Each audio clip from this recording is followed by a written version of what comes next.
Real number at number line. अब आपके पास questions आ सकते हैं, कोई भी नंबर लाइन दी जा सकती है, उसमें आपको पूछा जा सकता है कि यहाँ पर ए की वैल्यू क्या है, यहाँ पर एफ़ की वैल्यू क्या है, तो आप उनको नंबर लाइन में बता सकते हैं। जो उनका सेंटर होता है वो ज़ीरो होता है। ज़ीरो से जैसे ही हम पीछे की जानब जाते हैं, यानी लेफ्ट हैंड की जानब जाते हैं, तो वो माइनस की वैल्यू आ जाते हैं, ठीक है।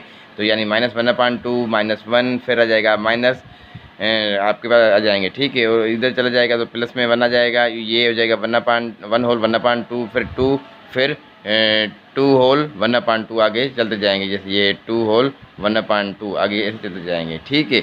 तो आपके पास कोई भी वैल्यू पूछ सकता है कि यहाँ पर डी की वैल्यू क्या है, तो आप डी की बता सकते हैं, क्या है 1/2 वैल्यू है, ठीक है।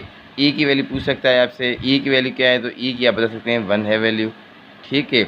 अभी आपसे बी की वैल्यू पूछ सकता है, तो बी की वैल्यू क्या है, तो आप बता सकते हैं बी की वैल्यू है -1/2। या इसमें शेप्स वगैरह आप दे सकता है, यहाँ पे आपको हार्ट दे दे और आपसे पूछे हार्ट की वैल्यू क्या है, तो आप बता सकते हैं कि हार्ट की वैल्यू जो कि है 2 है, ठीक है। इसी तरह से अगर आपके पास कोई भी बॉक्स दे दे कि इस बॉक्स की वैल्यू क्या है, तो आप बता सकते हैं कि जो बॉक्स है उस बॉक्स की वैल्यू क्या है, मेरे पास 1 है। कहीं पर भी ये वैल्यूज़ चेंज कर सकते हैं। आपको आसानी के लिए ये चीज़ आपको जहन में होनी चाहिए, आपको पता होना चाहिए। कोई भी क्वेश्चन आ सकता है, किसी भी टेस्ट में आ सकता है।